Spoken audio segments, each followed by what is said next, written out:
G'day guys, today we're going to talk about signals. We have a lot of parents and other coaches and whatnot asking us about signals and what they mean. What's that coach doing over there on third base with all those funny movements? You've seen them being teased on The Simpsons and whatnot, and not many people actually know what they mean when it comes to beginners and newbies and who we're reaching out to here. So we'll just give you a little bit of an overview. Just like everything we do, it'll be from a beginner's point of view, a beginner's perspective. It's a never-ending amount of possibilities of what you can do with signals, but we'll just talk about the basic stuff and what you might see when you're out there watching your Little League game or your beginner baseball game. We're going to talk about hitting signals. There are all kinds of signals in baseball, which is a way for the coach to relay a message to the players. Hopefully without the other team knowing what the coach is saying to his players. That's not always possible, and it's not always required either, but signals are a way of relaying a message from the coach to the players without everybody else knowing.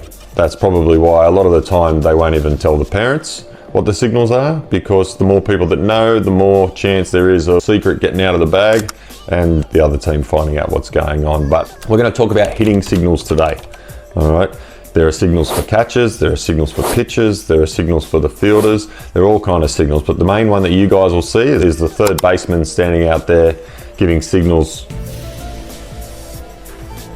What we're going to talk about today is hitting signals from the third base coach, which is the most obvious one that you guys would see sitting on the sidelines and probably wonder what's going on.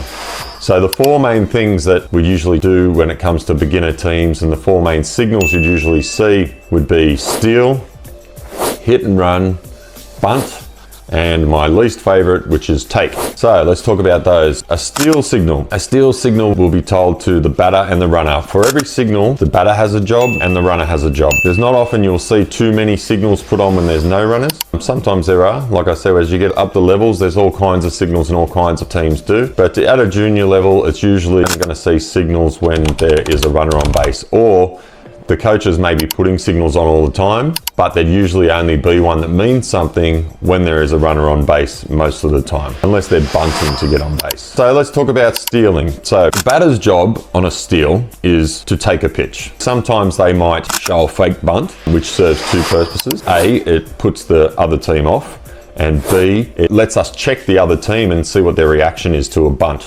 That fake bunt isn't just always the little kid who's in the box being cheeky. It serves a purpose, because if we throw a fake bunt and the other team doesn't move, well then we know that there's a possibility for us and an opportunity for us to expose that later in the game and put down a bunt knowing that they don't react to the bunt play. Batter's job is to take a pitch, essentially. Let the ball go straight past him, not hit the ball. Runner's job is to steal. Okay, so depending on what sort of age group you're playing at, they might have a lead already, or they might be starting on the base in Little League, but their job is to steal. The most important thing when it comes to signals is that the players do what the coach asks. So it's important that they rehearse these, they train them, they get them in their mind. It's super important that that hitter and the fielder check in with the coach every pitch on third base to make sure they get the signal. And it's important that they do what the coach says, because the truth is coming from the coach. If they both do what the coach says, then the runner knows what's happening, the hitter knows what's happening. If someone decides they want to do their own thing, and say the runner on first base decides he's going to follow what the coach said and takes off and steals, but the batter says, nah, I want to hit this big fat juicy pitch, then they might hit a fly ball or a line drive, gets caught out, runner steals, other team turns a double play. It's another real key reason why communication is such a big thing in our game. So that's the basics of a steal signal. It's important that the batter takes a pitch and the runner steals. Then your second signal that would be most likely in the younger age groups is hit and run.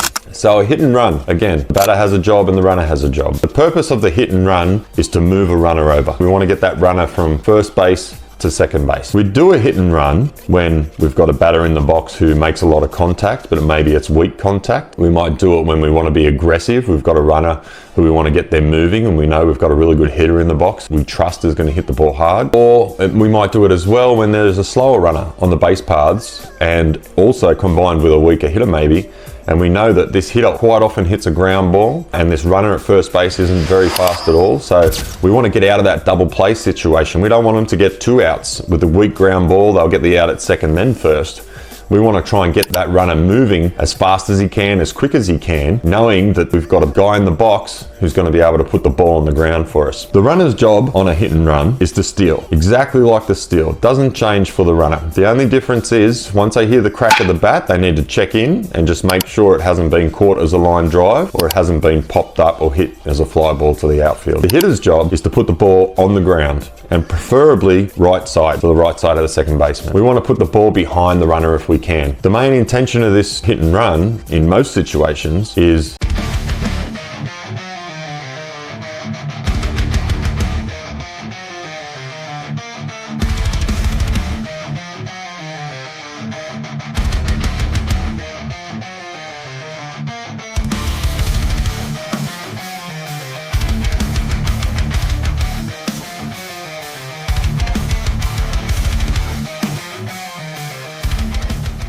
to move that runner from first to second or further. We just don't want to get that runner out. It's very important in baseball, and coaches and managers will do all they can to try and get a runner onto second base, because the stats are crazy. Something like 80% more chance of a runner scoring from second base than there is from first base. So getting that runner into second base is called getting them into scoring position, and that's a very, very important thing for a coach to do. So they're quite often willing to sacrifice a batter to get a runner to second base. So the job of the batter is to hit the ball on the ground, because that runner's taken off, so we don't want the ball in the air because they'll catch it and turn a double play, and preferably hit the ball behind the runner going to second, so it makes it harder for them to turn a double play. If the hitter hits the ball to the left side, straight to the shortstop or the third baseman, that's the easiest place, or straight to the pitcher even, heaven forbid, that's the easiest place for the defensive side to turn a double play. So we want to try and hit the ball right side between the second baseman and the first baseman ideally, and into the outfield, but behind that runner to make it harder for the opposition to get that out at second base. So the third signal that you're most likely to see in a junior game of baseball is the bunt. So not all teams master the bunt until they get a little bit older. Some do, some are very good at it. And it's also very hard to defend against when you are a younger team. A lot of teams have not learnt bunt defense in the younger ages, so if you can effectively get a bunt into play, you're going to have a pretty high chance of getting your runners moved around and your runner on base even. But there is two types of bunts. There's the sacrifice bunt and there is a squeeze bunt, which is very rare in the younger age groups, but we'll talk about it anyway. So sacrifice bunt is the purely looking to move the runner over to the next base, or runners to the next base. Just like we talked about the hit and run, the priority is to get those runner or runners into scoring position. So for example, if you have a runner on one, or it's the most common situation you'll see a sacrifice bunt is with a runner on first and second with less than 2 outs. Because that way we can move 2 runners into scoring position. So the idea of the batter, and we call it a sacrifice bunt, is because we're not prioritizing that batter to get to first base. If he gets out and he moves those 2 runners over to second and third, then his job is done. Okay, he'll get a slap on the back from everybody in the dugout because he's done his job, and hopefully our next batter comes up and he scores 1 or 2 runs for us with a good hit. A sacrifice bunt, and with any bunt, is to get the ball on the ground. Okay, get the ball on the ground, and you want to try and land your bunt, and again, it's not so easy for these young guys, and there's different situations where you want to put the ball into different areas, but as a general principle, and for you watching from the sideline trying to understand what they're doing, you want to try and land the bunt as far away from each of the fielders as possible. For example, your third baseman, your pitcher, and your catcher. You want to try and roll it right up the line there so it lands perfectly in the middle of all 3 of them almost. You don't want to try and hit the ball hard. You're almost catching the ball with your bat. You're trying to deaden the ball, and you just want it to roll a little bit. Again, you want to make it so the only option is for the fielding team to get the runner out at first base. We don't want to bunt the ball too hard straight back to the pitcher or straight to a fielder, as they'll get one of our lead runners out. And say if they get the runner out at third, well then it was pointless. We end up with runners on first and second again. The idea is to get that hitter is going to get himself out in order to move the runners to second and third, hoping for a good hit next time. A squeeze bunt, which is a bit more of an advanced play and a bit more of a risky play, and it's a very exciting play, is where we're trying to bunt the runner home from third base. So this takes a fair bit of practice at training and whatnot. The job is very much the same for the hitter. They want to put the ball as far away from any of the fielders as they can, but the runner is going to steal. And generally you only see this mostly in leagues where you can take leads, because that runner on third is going to take off as soon as that pitcher starts to deliver the ball to the plate. he's going to take off running hard just like it's a steal. So that batter has to put the ball on the ground. He has no choice. He has to do it no matter what, no matter where that ball is, unless you're certain that it's going to get away from the catcher. It's 10 meters off to the side. You need to get that ball in play or at least foul. If ball gets through to that catcher, that runner's going to get tagged out. So it's quite a risky play. So that's a squeeze bunt where we try and score a run. Quite often done in a tight game towards the end of the game. We really need that one run. The pitcher might be dominating us a little bit, and we just need to make sure we get that one run in to try and secure the win. Okay, the last signal you're most likely to see in a junior game is a take. A take is when we want the batter not to swing. Me personally, I don't think we should see any takes all the way up to Little League majors, when they're 10, 11, 12, before they start seeing any takes. 11, 12-year-olds, I think everybody should be up there and making their own decisions, because every pitch they take is another opportunity for them to learn and to learn which balls to hit, which to swing at, which to leave, to know which balls they can handle. And there's no practice like game practice, like we keep saying. I do not ever like to take the bat out of the hitter's hands when it comes to the real young ones, because they're learning. As we get up the ranks and as we start to play it in the representative age groups and whatnot, then the take might come into play a little bit. For example, if the coach sees something that the hitter doesn't and he wants to see him, take a pitch and see what the pitch looks like. If he thinks he might be struggling, we want him to get deeper in the count. We want to make sure that we see a few more pitches from this guy. Maybe he knows that his hitter's a little bit too over eager and likes to swing. So he's going to make him take one or take until he gets a strike so that he can see what a strike looks like and he knows what he wants to hit. And there's, maybe the coach wants to run up the pitch count a little bit or something on that pitcher that's really killing us at the moment. But there's all kinds of different strategies used for the take. But in the junior age groups, it's usually used by coaches try and draw walks, which I don't like myself, but everyone's different. What I think and what I do, not necessarily the gospel, but usually you'll see it because the other team's pitcher might be struggling. If you see the coach doing the same thing over and over again, a lot of the times it looks like this or something like that, just something simple, you'll know that the coach is just saying, let's watch these pitches until we either get a strike or we get a walk. Usually I'll let them start swinging after they get their first strike. So finally, in hitting signals, I'll just touch on what the coach is doing over there, and I'll give you a little few ideas on what he might be doing and how he may structure his signals. The coach, as you ever see when the coach is doing it, he might be doing all kinds of things and touching stuff or clapping or whatnot. There's all kinds of ways that we can